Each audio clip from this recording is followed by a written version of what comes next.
After Vess finished freaking out, he read the mission description again and understood he missed out an important detail. The mission demanded that he sell virtual mechs of his own creation. What the phrasing implied that he wasn't stuck with trying to peddle the ungainly Fantasia 2RE to a group of idiots. As long as Vess spent the month designing a couple of decent variants and promoting them on the local net, he might reach the sales figure. 100 sales a month might sound like peanuts to established virtual mech designers, but meeting it remained a hefty challenge to a nobody like Vess. I can't physically build all 100 models by hand, Vess concluded as he formulated a basic plan. At this tier, pilots don't demand too much from their models. It'll be fine if I outsource the manufacturing to the game. The game made it easy to automate production of any design as long as the owner had fabricated it in the virtual workshop by hand at least once. It came with hefty downsides if Vess decided to enlist this service. The cost of production doubled, and the quality of the finished mechs took a substantial hit. These were deliberately set by the BSBH Corporation in order to avoid the mech market being dominated by a small number of professional producers. The biggest challenge was to design a custom mech that was still worth buying even after its quality took a dive when put into mass production. It had to offer at least one substantial advantage over the competition. He'd never be able to accomplish such a design without help. Luckily, the bright credits and the design points he earned from the previous tutorial missions could help him out a lot if he spent them wisely. Despite the tight 1-month deadline, Vess felt highly motivated. The reward for completion mentioned that he could receive a production license for a real mech. Licensing costs for outdated mechs were modest, but nobody bought antiques except for special purposes. The licenses for current mechs started with prices ranging from tens of millions of bright credits. Not an easy amount for Vess to pull out of nowhere. The system taking care of the license reduced his projected spending by at least 80%. Only the randomness of the reward kept him a little vigilant.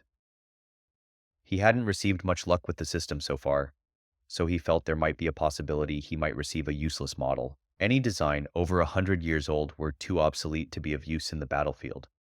While some mech designers have found a niche by refurbishing classic models with modern materials and technology, it had never been a large enough market. Perhaps the system's randomness might also screw him in the other direction.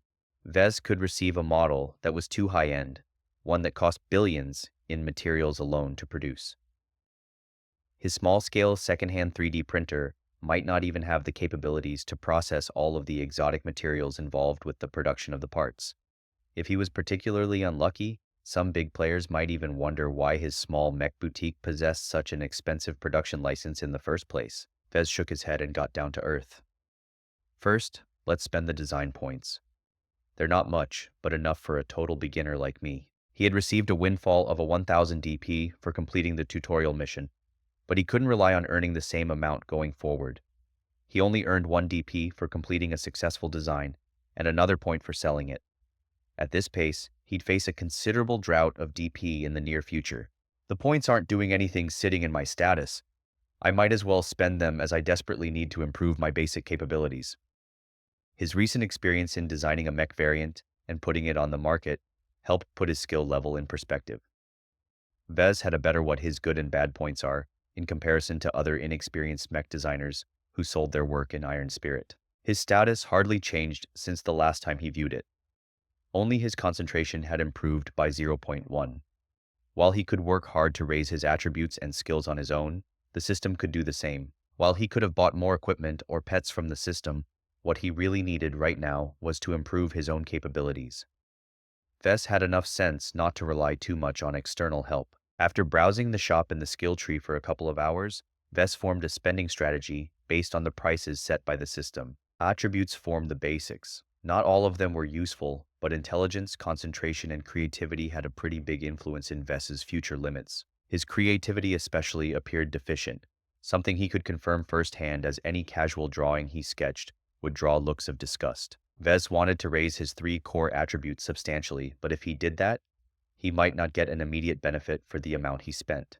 They were just too big and vague. Developing his skill tree provided immediate results. He could improve practical subskills, like increasing his proficiency when working with the 3D printer or become more proficient in balancing a mech's weight distribution. A lot of the fancier and impressive skills cost millions of DP to unlock, and required the acquisition of other skills first. Those goodies were still too far away for the moment. Vest spotted plenty of low-hanging fruit that could improve the value of his designs for a modest amount of DP. Frankly, Vest was spoiled for choice. But if he wanted to accomplish 100 sales within a month and earn enough credits to meet his interest payment, he needed to ignore the extras and focus on the moneymakers. Spreading himself out in too many areas of interest would dilute his gains, resulting in a marginal increase in the value of his designs. An improvement of 1% in every category was not as eye-catching as a jump in 10% in a single criteria. I need to think deep about this. My choices here will affect the rest of my career. Many star designers gained their fame from standing out in a particular aspect. Raul, the armorer. Mendoza was a genius in the area of developing new armor alloys and employing them in ingenious ways in his mech designs. The mechs his company manufactured supposedly boasted the highest survival rate. Another star that Vess admired was Jonathan Rasmussen, known as Apollo. He only developed one line of mechs in his entire life, Sunburst series. Each of the Sunbursts incorporated fire attacks in its arsenal, and they grew increasingly refined with the development of every new generation. In 50 years, Apollo had introduced the Sunburst as a quirky but niche mech into the pinnacle of heat-based mechs. Naturally, there were also stars who went in the opposite direction. The Polymath. Claire Gramza possessed one of the most formidable intellects in human space. Any field she put her mind into, from physics to computer science, she reached the top. She was also notoriously prolific in pushing out designs, many of them incorporating the latest advances in whatever field of science she was studying at the moment. Vez knew he wasn't a genius who could spread his attention everywhere, so he had no intentions of imitating the polymath. He'd be better off imitating the previous two examples, and pick one or two things he could do better. He always did better in the mechanical side of things. His skill proficiency in his status screen reflected this. Vess browsed the skill tree and picked a couple of interesting choices. A 3D printer proficiency part 200 DP, jury rigging way 150 DP, lightweight armor optimizations 200 DP, speed tuning IR 200 DP. His choices reflected a bias on light mechs. This was a practical decision reflecting his economic circumstances. Outside of games, heavier mechs were mainly employed in professional and military outfits, groups who generally did business with the major arms manufacturers and disdained taking orders from small, one-man mech boutiques. Lighter mechs required less raw materials to build up, and the low-end production licenses were dirt cheap. The public market consisted mostly of less formal outfits who try to save costs everywhere, so they widely used light and medium weighing mechs whenever they could get away with it. Vess had little to worry about running out of buyers if he went with this route. He spent much of his remaining points on boosting his creativity attribute. It was a deliberate choice on his part. Though increasing intelligence might provide him with a better mind, it cost a lot more points to improve since it was already relatively high. His creativity, on the other hand, was severely dysfunctional. Designing mechs was not just a science, but also an art. As Vess bought 0.7 points worth of creativity, he immediately felt the benefits as the amount of ideas bouncing around his mind had skyrocketed. He looked around and saw the world in a slightly different way. Everything looked beautiful, and each object had its charm. Lucky looked especially appealing, having been modeled after a cat, but retaining its mechanical origins quite clearly. Vess felt as if he had been seeing the world in black and white for so long, and only now did he start to see color. This major boost of creativity is really making a difference. I haven't realized that it has always held back my ambitions. The results of his spending put Vess in a good mood. He was itching to engage the designer and let his creativity loose once he finished selecting a couple of virtual licenses in the game.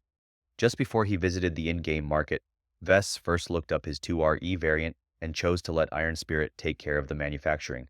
The minimum price rose to 3,200 gold, which was still not too pricey, but not the best deal available on the market.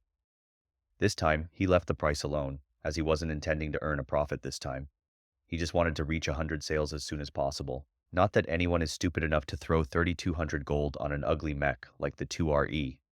Now that I've raised several of my skills, I can see the flaws from its crude design. I'm really embarrassed I actually built such an abomination. Still, a sale was a sale, so Vess hadn't deleted the design from his account. Vess spent the next few hours scouring the components section of the market. His new sub-skills helped weed out the awful parts from his selection. His improved creativity allowed him to consider unconventional combinations. Though difficult to implement, he might be able to forcibly cobble them together with his jury-rigging skill. He eventually settled for purchasing the virtual licenses of a couple of good quality one-star components.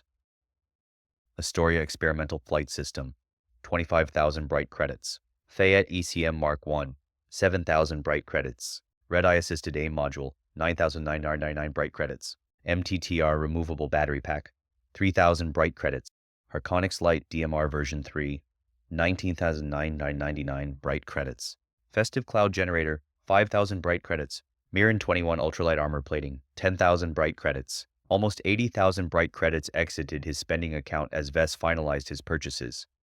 Parting with half of his newly gained credits hurt, but he consoled himself for making the necessary investments. The component licenses he chose performed exceptionally in the one-star range. Their high prices also ensured that not many of Vess's competitors incorporated the components in their own designs. The one-star mechs ultimately served as training wheels for new potentates, so it wasn't worth investing too much when one had access to much better mechs in a few years. Overall, the parts Vess had licensed all revolved around enhancing flight. The early mechs, such as the Fantasia, lacked flight options due to the immaturity of flight technology back those ages. The Astoria flight system had been invented 100 years after the introduction of the Fantasia and featured lackluster power, short flight capacity, and an oversized wing profile that was easy to damage. But it did the job. It had been one of the first successful modules to allow for mechs to fly in standard planetary conditions, thus introducing a new dimension in mech battles. Let's get to work. I have to integrate them into a single coordinated platform.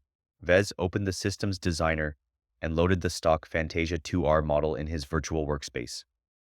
He loaded the components he just bought one by one and spent hours integrating them properly into the Fantasia 2R's frame. It was never as simple as bolting them on. Each placement needed careful judgment and tedious work. The Astoria wings came first, its huge skeletal wing bones flaring impressively outwards, making the Fantasia appear like a fallen angel. Its combination of thrusters and anti-gravity systems meant the wings had been designed to maximize its surface area. This also made it easy to damage, as any casual hit could reduce the component's performance and ground the mech. To combat this vulnerability, Vess chose to carefully bulk the Astoria's limbs with the Mirren 21 ultralight armor plating.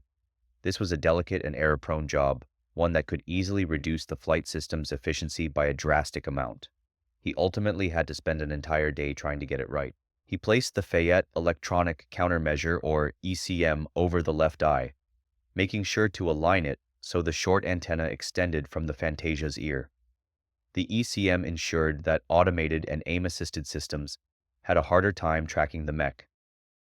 It worked particularly well against guided missiles, as long as they were from the same tier. The red-eye assisted aim module had been placed over the other eye, its red gleaming lens giving the Fantasia a menacing look. The red-eye performed well against mechs without ECM, helping pilots keep their aim onto enemy mechs once they acquired their targets. Aim assistance was practically essential in all low-tier flying mechs. Pilots simply couldn't aim steadily enough if they jerked around in the air. All of these systems drained energy, especially the flight system.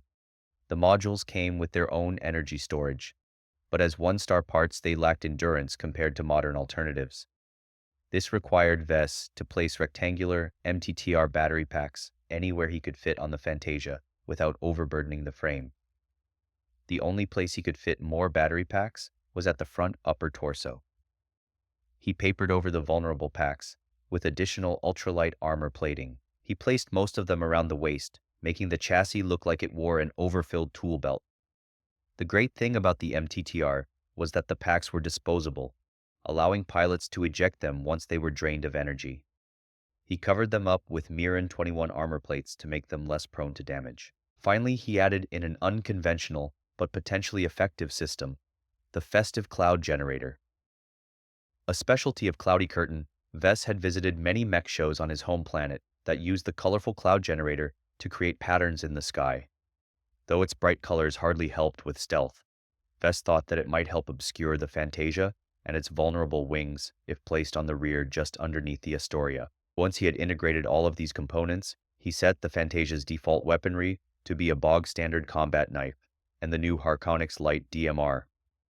Not quite a sniper rifle nor a standard assault rifle, the Harkonix nevertheless offered precision at a generous firing rate.